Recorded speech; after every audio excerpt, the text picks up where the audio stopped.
विघ्नेश्वर देवताभ्यो नमः।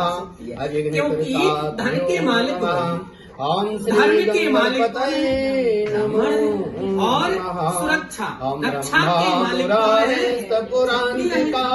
सेवा भाव, मतलब जो भी सारे सृष्टि के कार्य गुरु से शुक्रासनि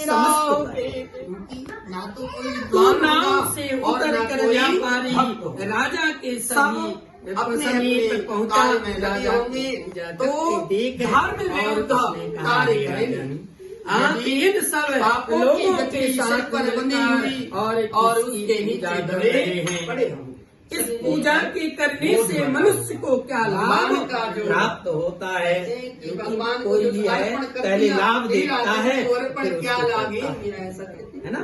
तो तुझको अर्पण राजा ने, लेकिन भगवान हम घर में लोग कहेंगे और तेरा मुझको अर्पण नारायण भगवान प्रभु तेरा सब मेरा आते हैं और मेरा तेरा तो है लेकिन तुम मुझके दे। इसके बाद भगवान का प्रसाद लोगों को बांट कर स्वयं के प्रसाद ग्रहण करते हैं।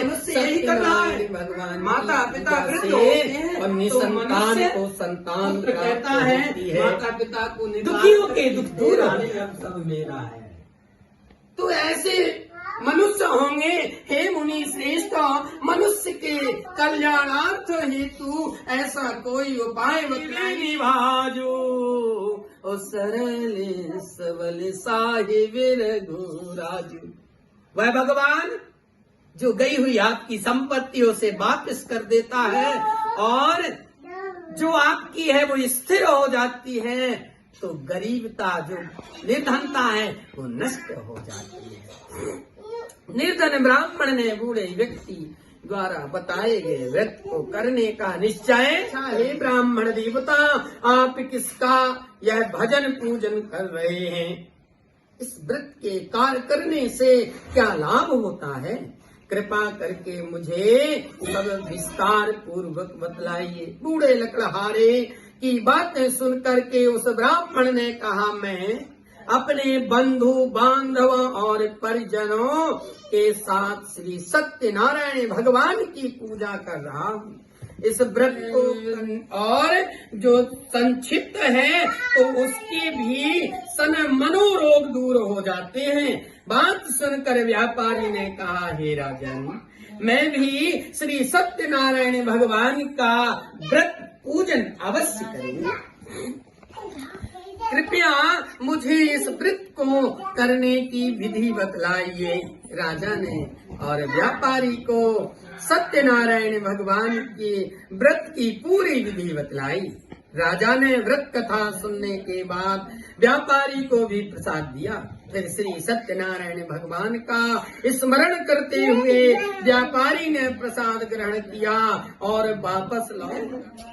यदि गोलू नाम है तो गोलू कहते हैं, मोलू नाम है तो मोलू कहते हैं। ऐसा बोलना उचित नहीं है, क्योंकि ये श्रेष्ठ है। हम अपने सत्य सनातन धर्म, क्योंकि ये श्रेष्ठ धर्म है, हम तो नहीं कभी नहीं लेना चाहिए। हमारे सनातन धर्म में जो लिखा है, जो बताया गया है, उससे श्रेष्ठ संसार में कुछ, क्योंकि जड़ से हम आप लोग जड़ से उत्पन्न होते हैं और जड़ से जुड़े हुए हैं। पति का नाम आप कैसे श्री राधा।